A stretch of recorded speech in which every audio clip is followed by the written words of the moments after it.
Hi, and welcome back.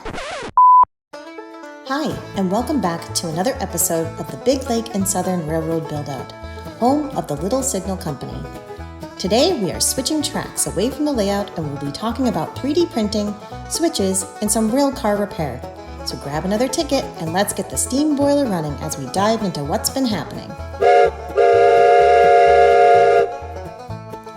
In our last episode, we were working hard at getting the tunnel finished and the main lines run along the backside of the lanai. While we've made a lot of progress, we realized that the switches we were using were not going to work for the engines or large cars we planned to run. In fact, we had a train crash against the lanai screen tension wire. Whoops! So we turned our attention towards resolving the matter in the best way we know how. We asked ourselves if we could use our 3D printers to fix the problem. It turns out the answer to that is yes. Woohoo! So let's take a look at the journey we took to get there. But before we... Mother trucker. But before we fully dive into our 3D printing adventure, we should mention that we did consider using USA Trains number 6 switches to resolve the problem. While these switches are pretty amazing in terms of construction and quality, the motors are massive in size and quite annoying to try and work with. So, to the 3D printer we go to make a model that will allow us to adapt the USA Trains number 6 switch over to LGB solenoid motors. We took some measurements with our calipers and then got to work. Here, we have developed an adapter that slides into the same railroad ties and aligns with the switching bar and mechanism. And just like that, it fits like a glove and works perfectly. How perfectly, you ask? Well, using the RailPro control system for switches and our RailPro controller, we test here just how well the switch works.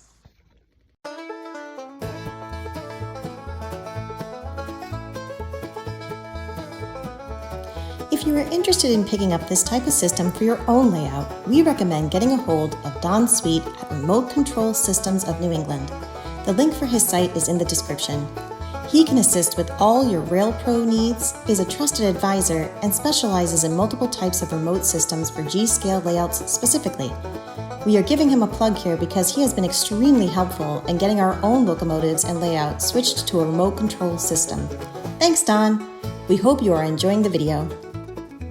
Before we go any further, we would like to thank you for liking and subscribing to our videos. If you are new to the channel and like what you see, please smash the subscribe button that we have now spelled correctly and become a part of the extravaganza. Now, back to our regularly scheduled train ride. With the alignment issue resolved by the adapter, off we went to test the switch on the layout. And wouldn't you know it, these switches are just way too long for the area we are working in. They would resolve our problem, but they cause other issues with overall length and certainly cost. Then we got to thinking, could we possibly 3D print a switch that would fit our needs? If we wanted to answer that question, we needed to either create a model file or find one that was already created that we could use. It turns out that there was a nice modeling file online that was developed by a community member in 3D printing. If our editor did things right, you should be able to click on the link and check it out for yourself. If not, the link will be in the description. Now, we liked this model quite a bit, but when we printed it, we noticed some flaws that were simply not going to work. Initially, we found that the points were not moving smoothly and getting jammed when the track clickety-clackety-clacked.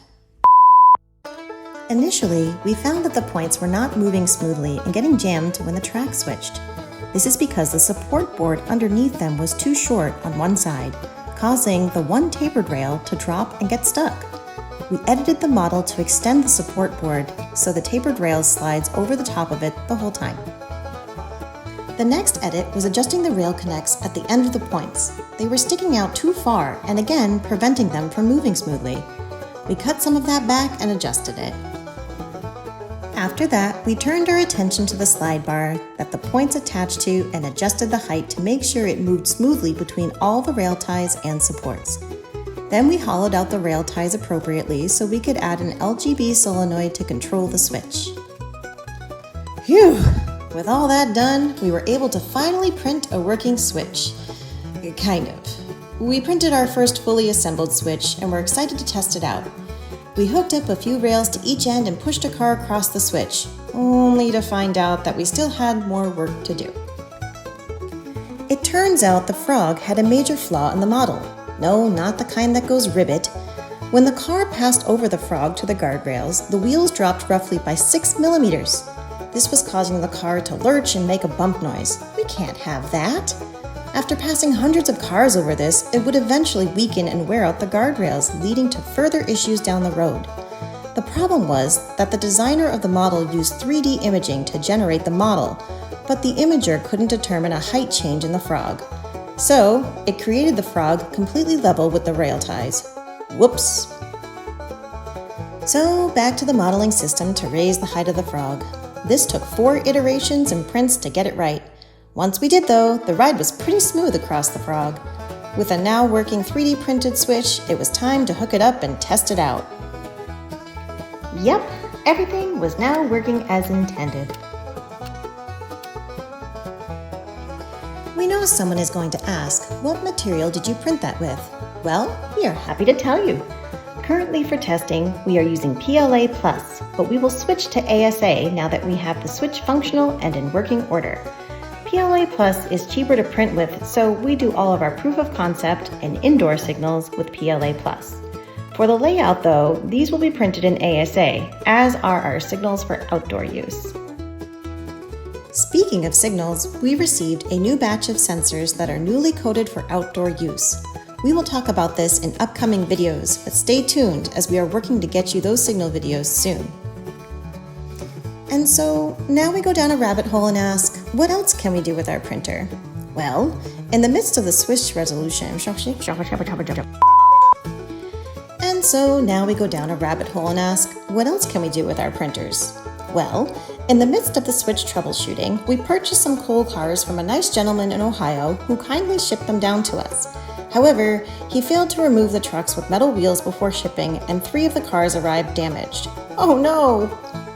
The trucks on the 3 matching Rio Grande coal tenders were destroyed. Pieces of plastic were everywhere, and the holding pins on the cars themselves were snapped off. Not a problem, we thought, and got to work with the printers. We milled out the holding pin holes to 6 millimeters and then went to our modeling program and designed new pins to replace the ones that were snapped off. With that done, we turned our attention to the trucks. We started by finding some models of trucks online and printed a few, but we didn't like the way things were coming out. A quick shout-out credit to Chris Murray from the Facebook G-Scale 3D printing group. A link to join the group is in the description. He did a fantastic job designing a host of models of G-Scale trucks. However, when we printed them, the springs on the trucks just looked awful, and there were some design changes we wanted to make to give them a more authentic look. Therefore, we cut them out completely from the model in the modeling software. We also found we needed to build in supports so that we could print these in the orientation we wanted, allowing for our printer to iron out the surfaces to make them smooth. With more model modifications and adjustments, we got some nice working trucks with rotating hubs. Again, we wanted to outdo ourselves. Back to the printer and slicing software, we made some adjustments and reprinted the hubs with a 2-tone look. The hubs themselves being yellow and the bolt detail, which we enhanced in the modeling software, as black. Look at us being fancy.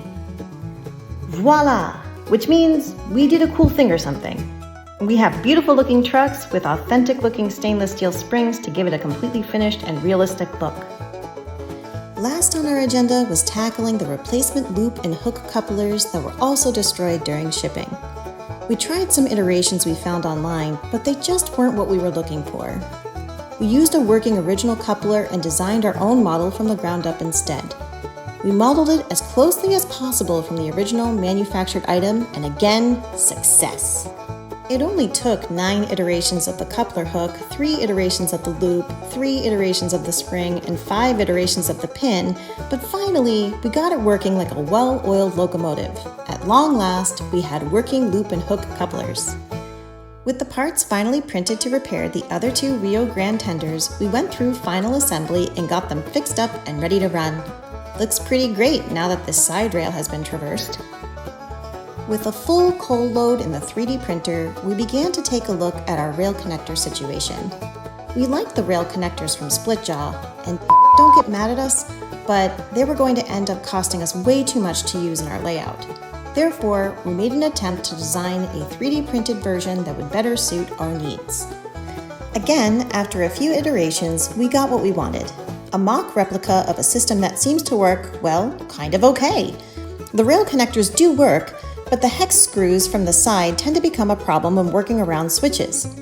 We moved Phillips heads, and while better, they strip too easily and are still a problem around those switches. We decided to go with a mass-auth rail joiner approach. Utilizing our 3D printer once again, we made a new model to accommodate using this approach to join our rails.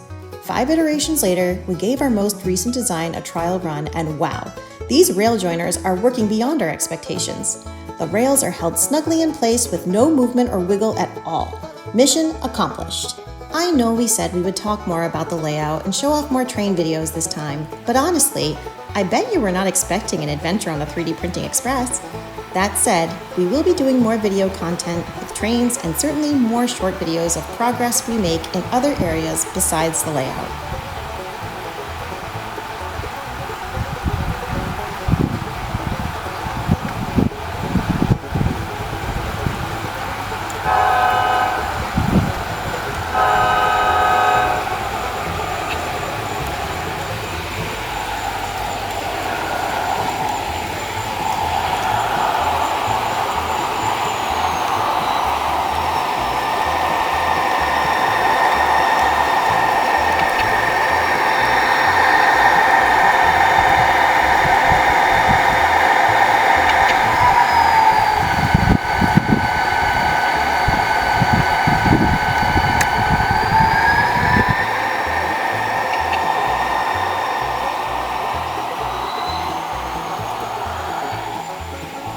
As you can see, a lot has been happening on the Big Lake and Southern Railroad.